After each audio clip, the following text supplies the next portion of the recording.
Hello and great afternoon, everyone, and welcome to Coaching Think Talk. And I am Coach Tindy Hoya. I am a certified life and mental health coach from Life Coach Philippines, and this is coaching for Relationship.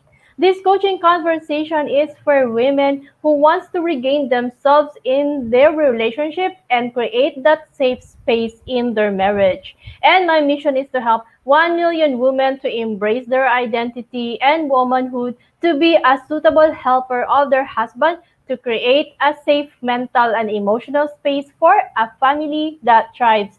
And thank you so much for joining me live this afternoon. And please leave your digital footprints by letting us know where you're coming from today. Please also tag a friend and circulate this video to help us reach more individuals who might be in need of what I'll be sharing for this session. You can also share your hashtag #PackMyBagMoments to bless others. And you may also give some shout outs to your friends or to the people you want to reach out with some inspiring message. So if you are watching this on a replay, comment #replay. I am also streaming live via Life Coach Philippines FB page and also YouTube channel Coach AI Connect. So if you are new to our platform, please like, follow, and subscribe to our pages. So for today, I'm gonna be sharing with you relationship. Well, you see, you will only be able to do a shift in your relationship if you start with your mindset. Hello, Coach Nilo. Thank you so much for joining me this afternoon. And I'm inviting you to tag along some of our classmates, some of our friends to join us this afternoon so that we will be able to bless others, especially those na into marriage or relationship. Di ba? Minsan may mga struggles tayo and we really don't know how to go about it. So, my topic for tonight, for today, bakit ba tonight? Nasanay ako sa Life Coach Corner. So, my topic for today is admiring your Superman. Siyempre, dapat yung Superman ko, my hobby, si Coach Sean. Hindi pwedeng iba yung ilagay ko, di ba? So, mindset, bakit admiring your Superman? It's really more of the man in my husband. And I'll just do a recap. The first talk or the first we had was the mindset of accepting him. Kasi 'di ba, when you accept him, madalas accepted lang natin siya during the time that we are in the romance stage. Pero as you go along in the relationship, minsan hindi mo na accepted eh. Lalo na pag may flaws na. You are no longer able to overlook the flaws. Hello, Coach Mau. Thank you so much to my accountable partner sa Master Builder Apprentice, si Coach Mau. Yes, I am blooming. Dapat daw kasi blooming tayo lahat kasi beautification project ang Master Builder Apprentice. Ayan. So, the first is the mindset of accepting him, regardless of the flaws that he have. And in this part, we have si Coach Sean ginamit ko, di ba? Ang cute. So, ewan ko, asa na ba yun? Hindi ko alam kung nakita niya na eh. So, yung mindset na number one is accepting him. So, when you accept, of course, you allow him to express, you cease the complaints. Medyo mga mahirap tong gawin, di ba? Allowing him to express, yes, pero pag mainit na ang ulo niya, kaya pa ba? And cease the complaints. Pag may nakita kang mali, kaya bang tumahimik lang? Celebrate his small win. Pag small win ba, nasa-celebrate natin o gusto natin yung mga major changes lang? Empathize with him. How do we feel when he is not okay? Are we able to really understand the emotions going through him? And putting God, of course, in the relationship, because without God, every struggle will not be easily overcome. And of course, trusting his judgment. Whatever it is, syempre, di ba when you trust his judgment, there might be a portion of you na medyo takot ka kasi feeling mo hindi okay yung decision niya, but him being the man of the house, you have to accept that decision or you have to accept his judgment that what he is doing is for the good of the family. So, accepting him is a mindset that we need to be able to imbibe.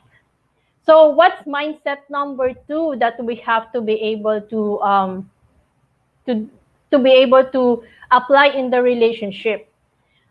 Kasi di ba when you do a relationship, you wanna change the relationship, you wanna make it to a better one, or kung may struggle kayo, you wanna overcome the struggle, so you wanna shift it into something good.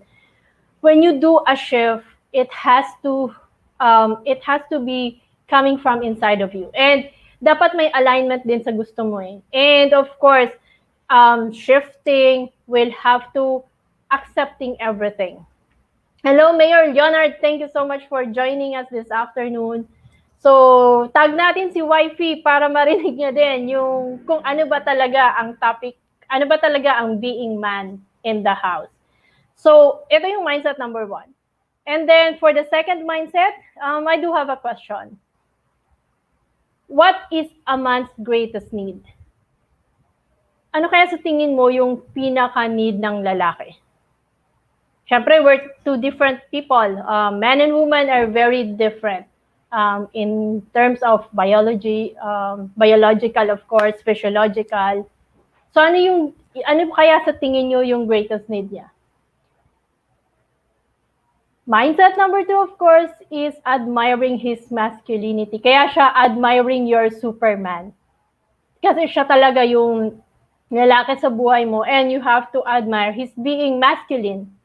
And why do we need to be able to admire his masculinity or admiration of his masculine qualities? Hindi to yung tipong yung muscles lang, yung physiology, yung build. It's not the masculine qualities that we're talking about. Although, of course, from time to time, you have to appreciate it para naman naramdaman ng hobby mo na na-appreciated siya despite of, at times, di ba, hindi lang naman yung babae nakaka-feel ng insecurity, especially if tumaba ka na or feeling mo hindi na okay yung pangangatawan mo. Like sa guys, di ba, having a dad bod, medyo okay na siya ngayon, dad bod eh. Pero dati, di ba, kadalasan na joke is, gusto mo may six-pack. Yan. So, paano pag wala ng six-pack ang iyong husband? So, okay din na i-admire mo pa din yung muscles. Yan. But it's really more of the skills that he have, the way he makes decisions, whatever it is that pertains to his masculinity, or in Tagalog, we call it pagkalalaki. Because oftentimes, this masculinity is connected to a man's pride. So, never wound his sensitive pride. Ano ba kasi yung pride in the sense na I am a man. I am built for this. I am created by God to be the protector and the provider of my wife. So, yun yung essence nun eh. So, he needs to be admired and praised for his masculine abilities and achievements. Yun siya. So, deep in his heart, he longs for it. Let me just quote a part of Genesis chapter 3, verse 16. To the woman, he said, I will greatly multiply your pain in childbearing. In pain you shall bring forth children. Yet your desire shall be your husband, and he shall rule over you. So medyo, the man being able to rule over you, ito yung parang you exemplify or you're putting in a pedestal his masculinity or his being pride. Because the man's strongest desire, even in the Bible, is to protect and provide for a woman. And when we challenge it, this can arouse his anger, harshness, and at times, may physical violence. So, depende sa guy, or resentment. There are moments that we might be able to have said something that challenges him and hurts his pride, which we are at times unaware of. And this is at times what causes him to wall up and confiding in us. So ito yung isa sa moments that the man stops to confide in us because we wounded his pride. Sabi nga nila, kahit daw joke yan, pero di ba parang bullying, yung kahit joke siya, pag paulit-ulit mo siyang ginawa at nasasaktan na yung tao, minsan hindi lang sila umiimik, pero masakit na yun sa kanila. Same with our man, the man in our life. So, that's more really of you being able to admire his masculinity. That's the mindset that we have to change. So, tatanungin mo ako, Coach, bakit naman masculinity? Ano ba yung mga instances that we are able to wound his pride or his being, yung pagkalalaki ng partner natin, ng asawa natin?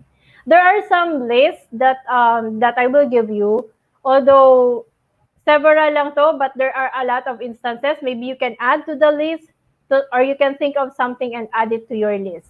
So it will depend.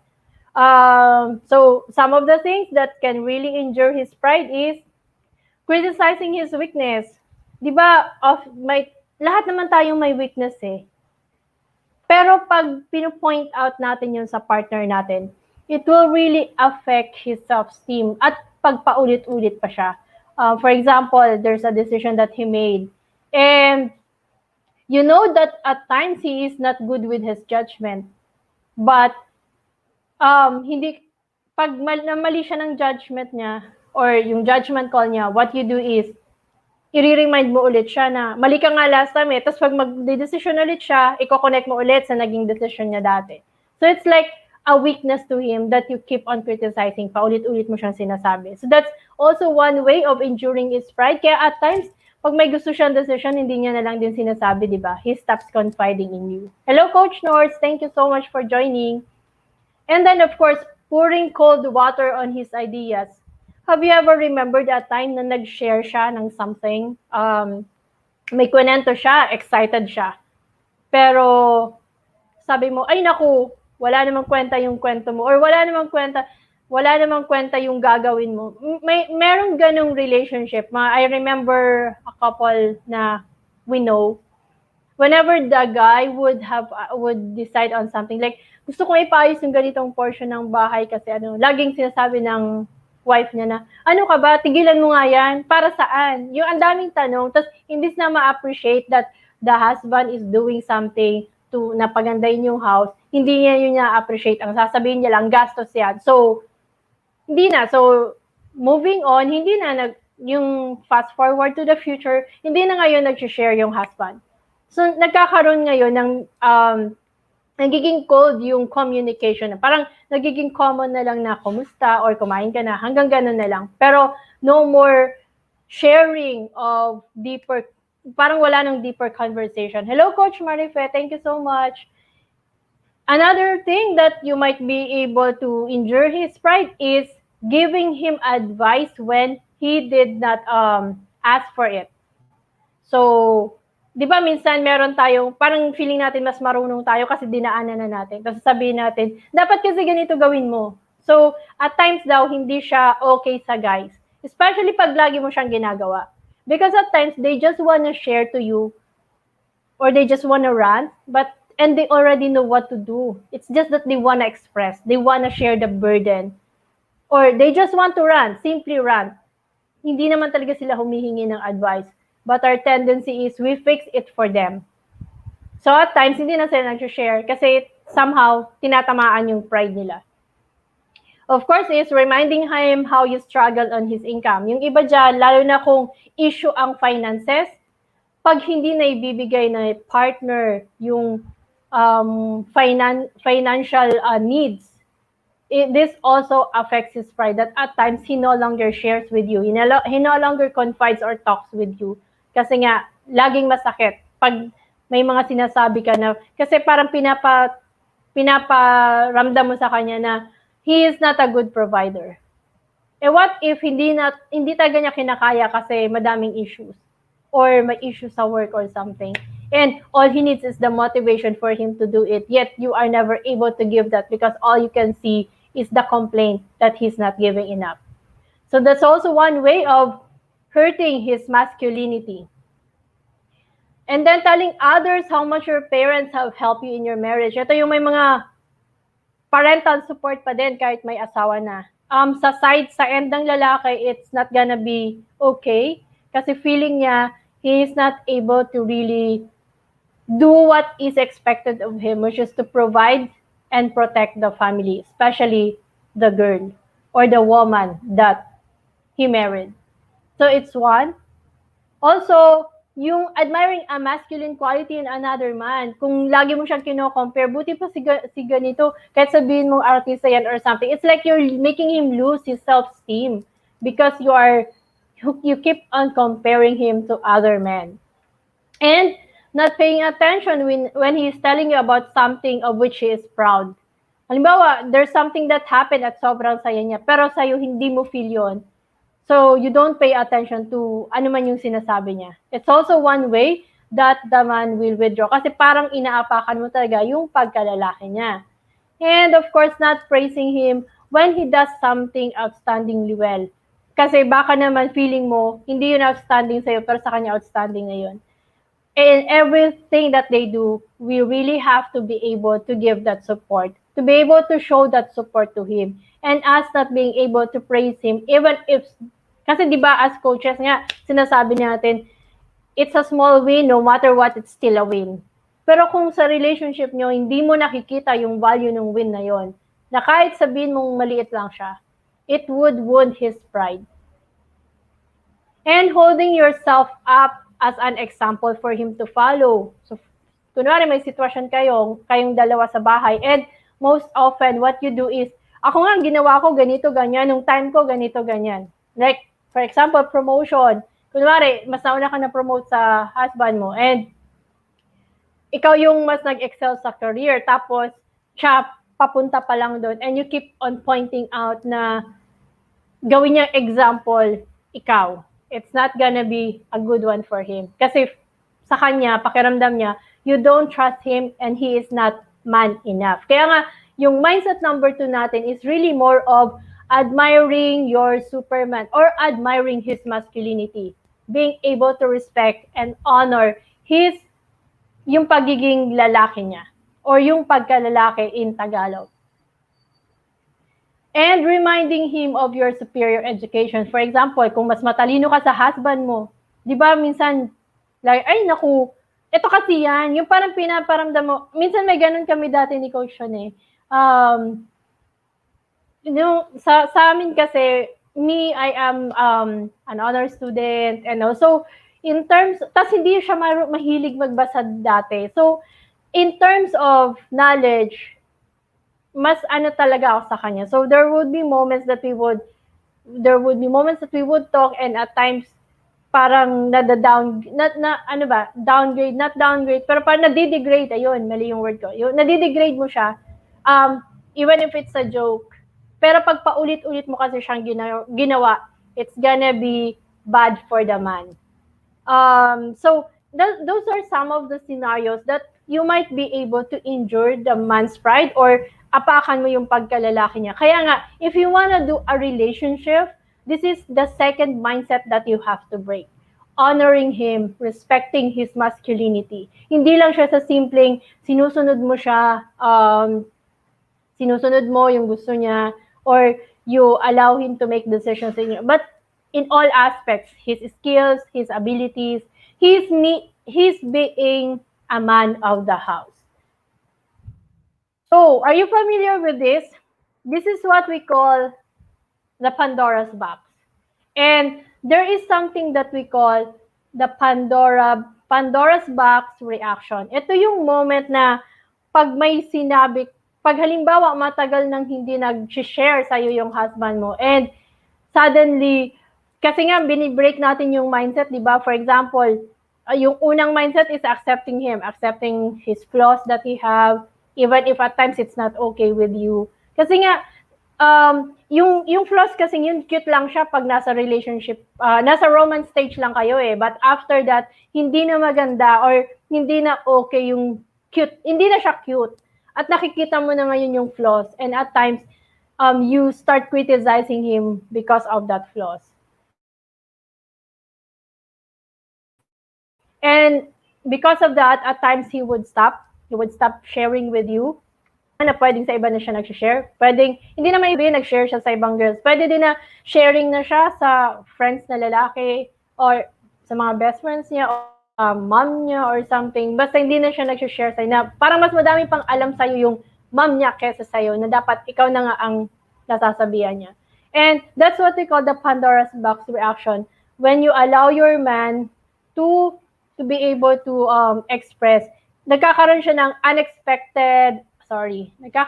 unexpected outburst of angry feelings towards you. Ito yung moment na when you change your mindset and you allow him now to speak, you allow him now to be able to express.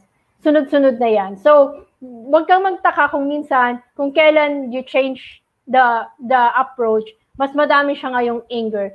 It might be because, this is what we call the Pandora's box reaction, because ang dami na siguro na boil up lang, nakatago lang, tapos ngayon niya lang talaga na-i-express sa'yo. So that's one of the things that you have to be mindful of when you start shifting in the relationship. It's not because galit na galit talaga siya sa'yo, but it's more of him really being able now to express without judgment. So this is one of the pitfall din. Pag ang pakiramdam mo kasi anger, yung outburst niya, your tendency is also to stop. And hindi ka na din parang babalik ka ulit sa default. So be mindful of this Pandora's box reaction. So I'll give you some ways that you can really start to enjoy and appreciate your man's masculinity. First is, of course, let your husband do things for you. He's the man of the house. So allow him to do some things, to make decisions, and honor and respect that decision. Allow him to do it. It might be, for example, you wanna travel and siya nagplan, then let him do it. Hindi yung ikaw kasi ito yung gusto mo. Allow him the freedom to be able to do things for you. Hindi yung criticism pa din ang, like yung example ko kanina, the couple that I know of, kung gusto ng lalaki na pagandahin yung bahay nila, pero syempre kuripot kasi yung yung wife Ilocana . So ang niya, anin mo yan, yung lahat na lang complaints yung nakita, instead na appreciate na buti nga yun yung husband mo is spending the money for you, for your family, for your house, hindi sa iba. Pero you were never able to appreciate that, na parang you don't allow the person to do the things na iginagawa niya naman yan para sa'yo. So that's one of the things. Allow him to do things for you. Allow your husband to do it for you. Second is, don't try to control and handle everything. Kahit sabihin mong mas alam mo.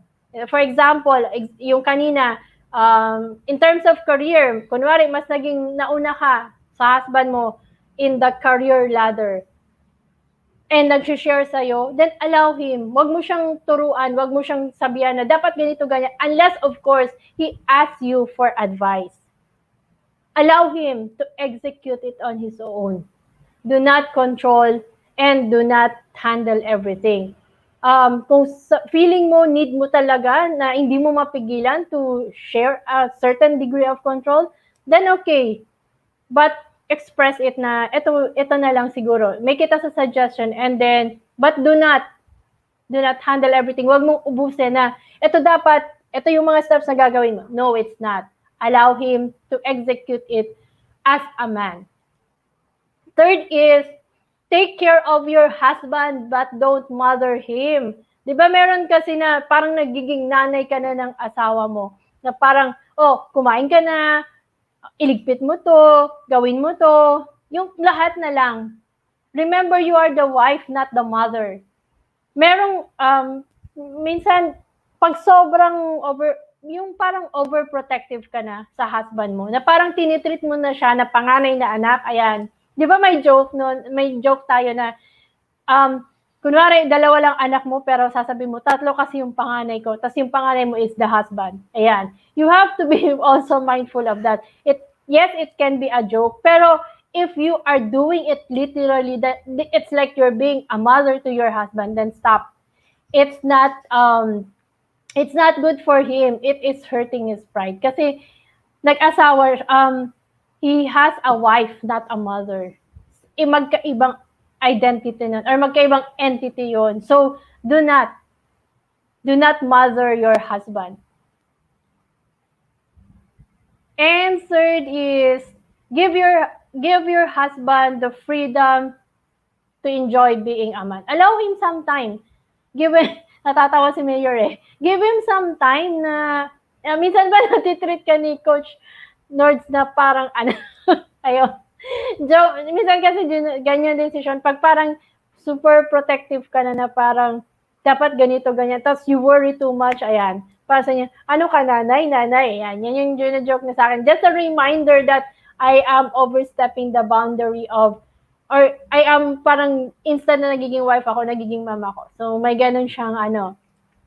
And then of course, the fourth is giving him freedom to enjoy being a man. Of course, he still needs friends, mga lalaking friends. There are some portions of his life that we will not really be able to satisfy. Hindi porke mag-asawa na kayo, dapat kayo na lang lagi. Kahit sa friends, dapat alam mo kung sino friend niya, alam mo kung sino kasama niya. Yes, it can be, but allow him to join. Hindi yung, oh, sino kasama? Ay, hindi pwede, ayoko yung friend mo. Yan, may ganun. Allow him. Let him have the freedom to enjoy being with other men. Because there are some things that they talk to na sila lang talaga nakakaintindi. Iba yung wiring ng guys compared to us. And we would always look at it differently. And if we do not allow our husband to enjoy his freedom with other men, na parang may barkada, hindi naman kasi may iwasan yun. Of course, kailangan mo din kasing makita na, well, ako siguro it's really more on being able to pray for it, na pag halimbawa in doubt ako sa friend niya, I would always pray na, Lord, allow him to see. Para siya na hindi ko kailangang pilitin na, iwasan mo yan si ganito, ganyan, hindi siya okay sa para sa'yo, ganito. No, because it's like I'm being a mother to him. So I allow him. And with God's grace, nakikita niya parang hindi to okay sa akin, or parang I am not growing from this friendship. So yun, but allow him that freedom to be able to enjoy and have fun with other man, kasi may certain level of communication sila na sila lang nakakaintindi, and that satisfies their masculinity. And then of course, trust him. Sabi nga, trust enables you to put your deepest feelings and fears in the palm of your partner's hand, knowing they will be handled with care. So trust him. Trust him in his judgment. When there's a situation that you need to talk about, then talk about it. If you don't agree with his decision, then you might be able to suggest, present the pros and cons. But if he still decides, allow him. Trust him that he is doing it because it is for the good of the family. Huwag mong kontrahin or lagi kang kontra. Kasi that means you're not allowing him to be the man of the house. Not trusting him is making him feel na hindi siya lalaki. Hindi siya yung padre de pamilya na who is supposed to stand for the family. So give him that trust. And finally, appreciate and enjoy your husband's sexuality. The intimacy moment. This is part of your relationship. Man and wife were made to have this as a gift. So allow him that. It's not because, minsan kasi guys are unable at times to really express verbally, but when they are intimate with their partners, they are able to show more of the love. They are able to show more. Parang it's a deep communication between the two of them. So allow him that. And appreciate and enjoy it. Mas gusto mo ba sa iba niya gawin? Syempre hindi, di ba? So allow him that. At pwede naman pag-usapan pag ayaw mo talaga. Kasi there are moments na pagod ka na, di ba? Allow him. Express it to him. Kasi it's like, at times daw kasi pag ayaw mo, it's parang you reject him. Parang ayaw mo sa kanya. It also affects his self-esteem. It also affects his masculinity. Yung pagkalalaki ng husband. So, you can explain, you can talk about it. You can make a compromise, an agreement, whatever you call it. But just appreciate and enjoy your husband's sexuality with you. Because it is part of you being man and wife. A man needs to feel love, but not as much as he needs to feel admired. Yun naman talaga yung need ng lalaki. It's not more of the love, but the admiration, that you honor him, that you respect his being a man. Compared to a woman who needs to feel admired, but not as much as she needs to feel love. Baliktad naman, pag babae, gusto niya taga maramdaman yung love na love. Yung love na yon, not really more admiration, because there's a difference. It's really more of the love. But with the men, it's he feels love when you admire his masculinity, you honor his masculinity. That's how different we are. So allow him that moment by admiring your Superman. So thank you so much everyone for joining me this afternoon as I end this conversation. Let me invite you to be part of what we are doing as an organization of professional certified life coaches. Do join us for another coaching conversation tomorrow. That's going to be at 10 a.m. for Coaching for Radical Service with Coach Fresca, Coaching for Leap Formation with Coach Cherry at 2 p.m. and at 4 p.m. That's going to be Coaching for Purposeful Living from Coach Rizal. And also, we would like to invite you to join us for the Co-Actively Co-Create Life Coach Certification Program, which is a comprehensive approach to learning and mastering life coaching as an active process of creating a new path to achieving results in life so that success is inevitable in every coaching relationship. It includes a 21-day web-based learning. Maganda tong 21-day web-based learning kasi very foundational talaga. Sobrang, it's really something that it's easier to read. You can easily understand it. So it's something na magde-deepen yung foundation mo with life coaching. And of course, it comes also with a 3-day life coaching boot camp with Master Coach A. Ito na yung class with Master Coach A. That's for 3 days. And of course, after that, you will also have a 3-day live business bootcamp with senior coaching team. Ito naman yung sa business side ni coaching, kung paano mo ba mama-maximize yung skill mo so that you can get the income that you want. So the program package also comes with many other bonuses. So connect with Coach Rizal through 0917-586-1661 to discover the opportunities that awaits you for the coaching profession. So once again, I am Coach Tin Joya from Life Coach Philippines for Coaching Think Talk. Coaches like us think and talk like this. This is us in the Philippines. So love, bam, boom. See you.